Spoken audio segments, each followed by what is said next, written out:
সম্মানিত ভিউয়ার্স, মজুর শর্ট চ্যানেলে আরেকটি নতুন চাকরি নিয়োগ বিজ্ঞপ্তিতে আপনাদেরকে স্বাগতম। বন্ধুরা, আজকে কথা বলছিলাম বাংলাদেশ সেনাবাহিনীর অসামরিক স্থায়ী পদের নিয়োগ বিজ্ঞপ্তি নিয়ে। বন্ধুরা, আপনারা জেনে অবাক হবেন যে এটিতে মোট 329টি ক্যাটাগরিতে লোক নিয়োগ করা হচ্ছে। পদ নয়, ক্যাটাগরিতে লোক নিয়োগ করা হচ্ছে।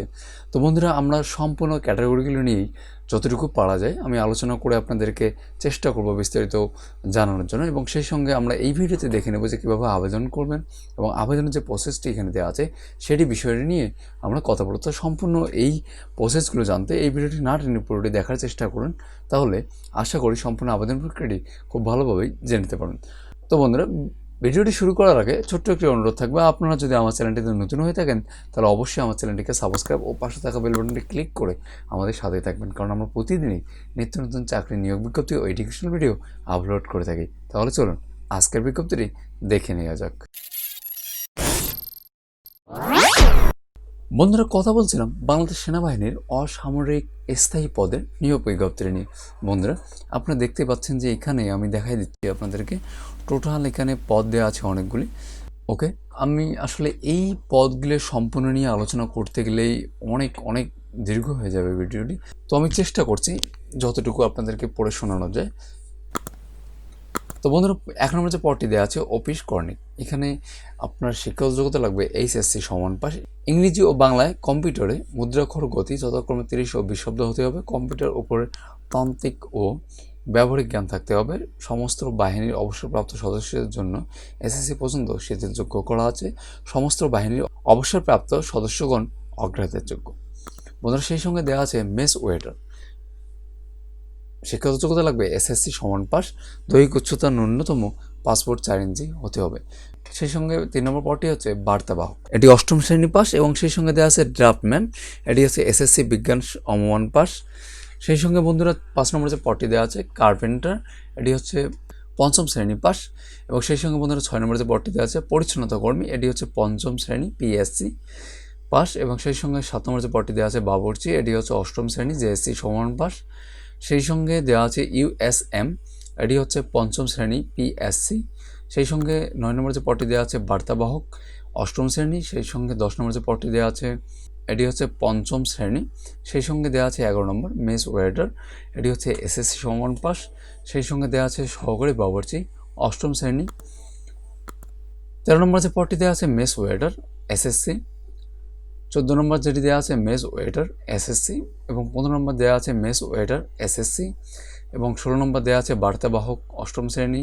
17 নম্বর দেওয়া আছে মেস ওয়েটার SSC সমান বার্তাবাহক 8ম শ্রেণী। তারপর দেওয়া আছে বাবুর্চি 8ম শ্রেণী।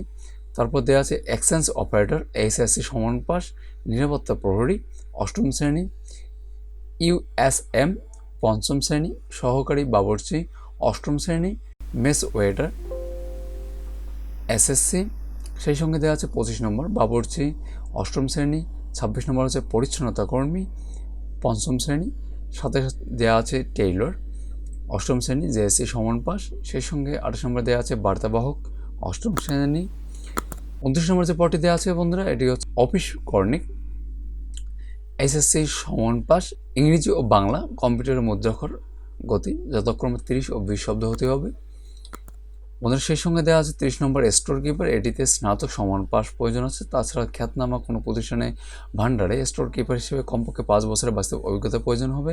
তো বন্ধুরা, সেই সঙ্গে দেওয়া আছে সহিস, এটি হচ্ছে 8ম শ্রেণী পাস। 32 দেওয়া আছে বার্তাবাহক 8ম শ্রেণী পাস। সেই সঙ্গে এখানে দেওয়া আছে 33 সহকারী বাবুর্চি 8ম শ্রেণী পাস, এবং সেই সঙ্গে দেওয়া আছে পরিচ্ছন্নতা কর্মী 5ম শ্রেণী পাস, এবং দেওয়া আছে 35 জিসিস অর্ডারলি 5ম শ্রেণী পাস, এবং সেই সঙ্গে দেওয়া আছে মালি 5ম শ্রেণী সমান পাস। বন্ধুরা, সেই সঙ্গে এখানে বেতন ও অন্যান্য বিষয়গুলো উল্লেখ করা আছে, এগুলোর বিষয়ে অবশ্যই আপনারা দেখে নেবেন।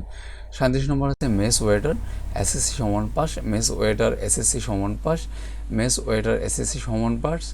তো আমি এখানে একটি বিষয় আপনাদেরকে মনে করে দিতে চাই, সেটি হচ্ছে যে এখানে আমরা অনেক পদেই একই ক্যাটাগরি দেখতে পাচ্ছি। তো এখানে এই বিষয়টি হচ্ছে এরকম যে এখানে বাংলাদেশের বিভিন্ন জেলা থেকেই এই আবেদনটি নেওয়া হবে।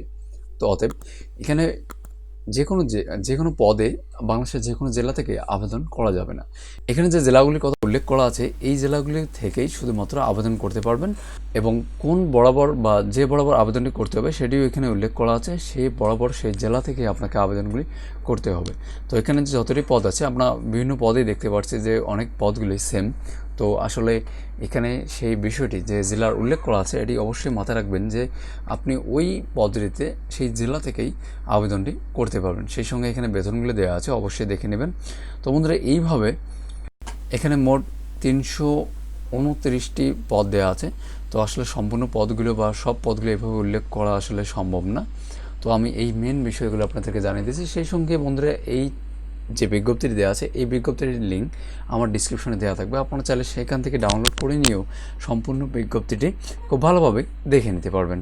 এখন আমি সর্বশেষ আপনাদেরকে সিস্টেমটা দেখা দিচ্ছি যে কীভাবে আবেদনটি করতে হবে এবং অফলাইনে যে আবেদন প্রক্রিয়া আছে সেটিতে একটি ফর্মে আবেদনটি করতে হবে। সেই ফর্মটি কীভাবে ডাউনলোড করবেন সেটিও আমি আপনাদেরকে দেখাই দিচ্ছি। তো বন্ধুরা আমরা সব পদগুলো দেখছি না, একটু একদম নিচে চলে আসতেছি। নিচে চলে আসলে আমরা এর আবেদন প্রক্রিয়া যেটি দেওয়া আছে সেটি দেখতে পারবো। তো আমরা ডাইরেক্ট সেই সিস্টেমটি আমরা দেখে নেব।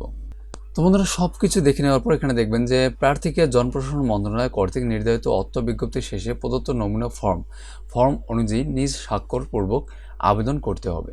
প্রার্থীদের আবেদনপত্রের সাথে সদ্য তোলা 4 কপি পাসপোর্ট সাইজের ছবি, সকল শিক্ষাগত যোগ্যতা ও অভিজ্ঞতার সনদ যদি থাকে, জাতীয় পরিচয়পত্র, জন্ম নিবন্ধন সনদ, ইউনিয়ন পরিষদ চেয়ারম্যান, পৌরসভার মেয়র, সিটি কর্পোরেশনের ওয়ার্ড কমিশনার, কাউন্সিলরের নিকট হতে নিজ জেলা উল্লেখসহ নাগরিকদের সনদের অনুলিপি সত্যায়িত করে সংযুক্ত করতে হবে। এছাড়া যথাযথ কর্তৃপক্ষ কর্তৃক প্রদত্ত চারিত্রিক সনদপত্র সংযুক্ত করতে হবে। তো বন্ধুরা এই বিষয়টি আপনারা জেনে গেছেন। সেই সঙ্গে বলা আছে বিভাগীয় প্রার্থী কিংবা সশস্ত্র বাহিনী হতে অবসরপ্রাপ্ত সদস্যগণ নিম্নবর্ণিত শর্ত মোতাবেক আবেদন করতে পারবেন। সেই শর্তগুলি আমরা এখন দেখে নিই। বিভাগীয় প্রার্থীর ক্ষেত্রে যিনি স্থায়ী ভিত্তিতে অথবা স্থানাপন্ন হিসেবে অন্তত পক্ষে 2 বছর একই প্রকৃতির চাকরির সেম লাইন অফ সার্ভিস পদ বা পদ সমূহে অধিষ্ঠিত বা নিয়োজিত রয়েছেন এবং যিনি বিজ্ঞপ্তিত পদে পদোন্নতি অথবা সরাসরি নিয়োগের জন্য যোগ্য, তবে এক্ষেত্রে উক্ত পদের ঊর্ধ্বতর বয়সসীমা হতে সর্বোচ্চ 5 বছর বয়স শিথিলযোগ্য করা যাবে। সেই সঙ্গে বলা আছে তবে তিনি উক্ত বেসামরিক পদের অবসরের জন্য নির্ধারিত বয়সে উপনীত হলে সংশ্লিষ্ট পদে নিয়োগের জন্য বিবেচিত হবেন না, কিংবা নিয়োগ প্রাপ্ত হলেও উক্ত অবসরযোগ্য বয়সে উপনীত হলে আর উক্ত বেসামরিক পদে বহাল থাকবেন না। তো বন্ধুরা এই বিষয়গুলো অবশ্যই ভালোভাবে দেখে নেবেন।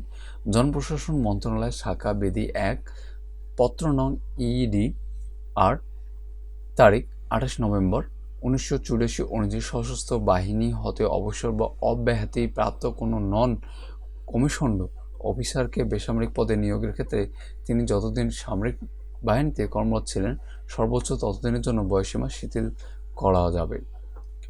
বন্ধুরা সেই সঙ্গে বলা আছে pharmacist, store keeper, security inspector, office Cornick typist, office Cornick cum typist, civil mechanical driver, CMD driver MD, head mechanical driver, recovery viewer, নিরাপত্তা প্রহরী, অ্যান্টি ম্যালেরিয়া ইন্সপেক্টর, AMI পদে নিয়োগের ক্ষেত্রে সামরিক বাহিনীর অবসরপ্রাপ্ত সেনা সদস্যের ক্ষেত্রে নীতিমালা অনুযায়ী বয়সসীমা শিথিলযোগ্য সেটি উল্লেখ করা আছে।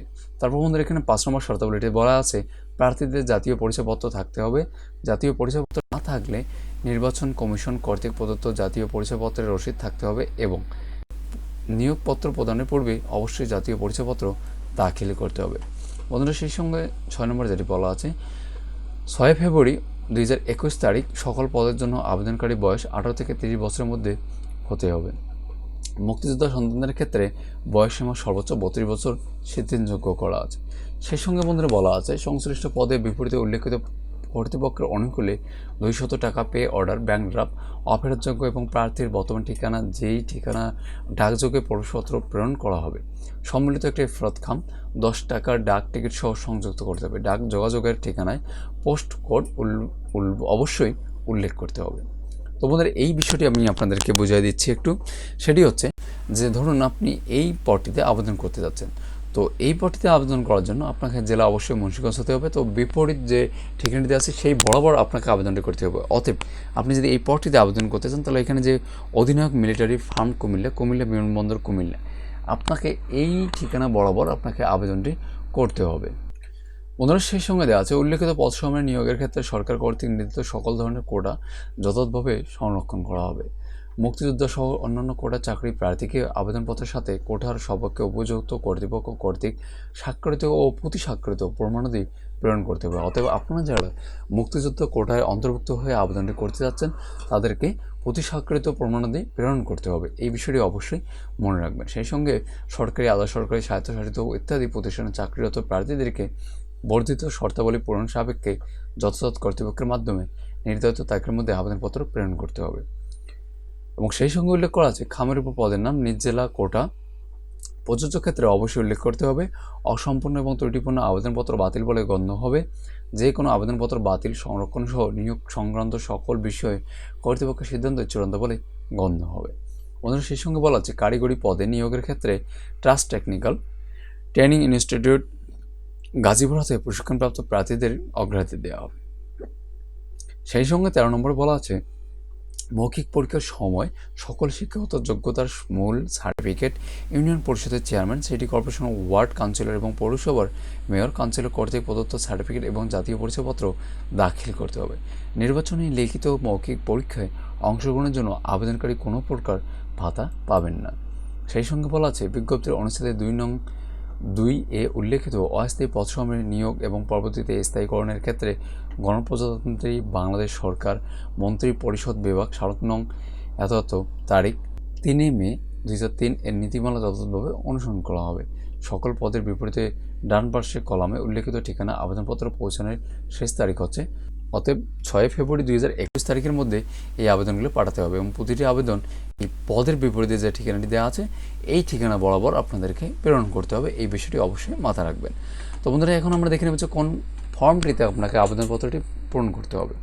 তো বন্ধুরা, এই বিজ্ঞপ্তিটি ডাউনলোড করলে একদম নিচে সর্বশেষ যে ফর্মটি দেওয়া আছে এই ফর্মটিতে আপনাকে আবেদনপত্র পূরণ করতে হবে। এই আবেদনপত্র পূরণ করেই আপনাকে উল্লেখিত যে ঠিকানাটি দেওয়া আছে সেই ঠিকানা বরাবর আপনাদেরকে প্রেরণ করতে হবে। তো ঠিক আছে, তো আশা করছি বন্ধুরা আপনারা সম্পূর্ণ আবেদন প্রক্রিয়াটি জেনে গিয়েছেন। তো আপনারা অবশ্যই এই বিজ্ঞপ্তিটি ডাউনলোড করে নিয়ে আবারও ভালোভাবে খুব পড়ে তারপরেই আবেদন করবেন। এই বিজ্ঞপ্তিটি বুঝে নেওয়ার চেষ্টা করুন। তো বন্ধুরা, আপনারা যদি বিজ্ঞপ্তিটি বুঝতে কোনো ধরনের সমস্যা থেকে থাকে তাহলে অবশ্যই কমেন্ট বক্সে জানাবেন। আমি চেষ্টা করব প্রতি কমেন্টের রিপ্লাই দেওয়ার জন্য। তো বন্ধুরা, আজকে এই অবধি। আগামীতে আবার দেখা হচ্ছে নতুন কোনো চাকরি নিয়োগ বিজ্ঞপ্তি নিয়ে। সে অবধি ভালো থাকুন, সুস্থ থাকুন। খোদা হাফেজ।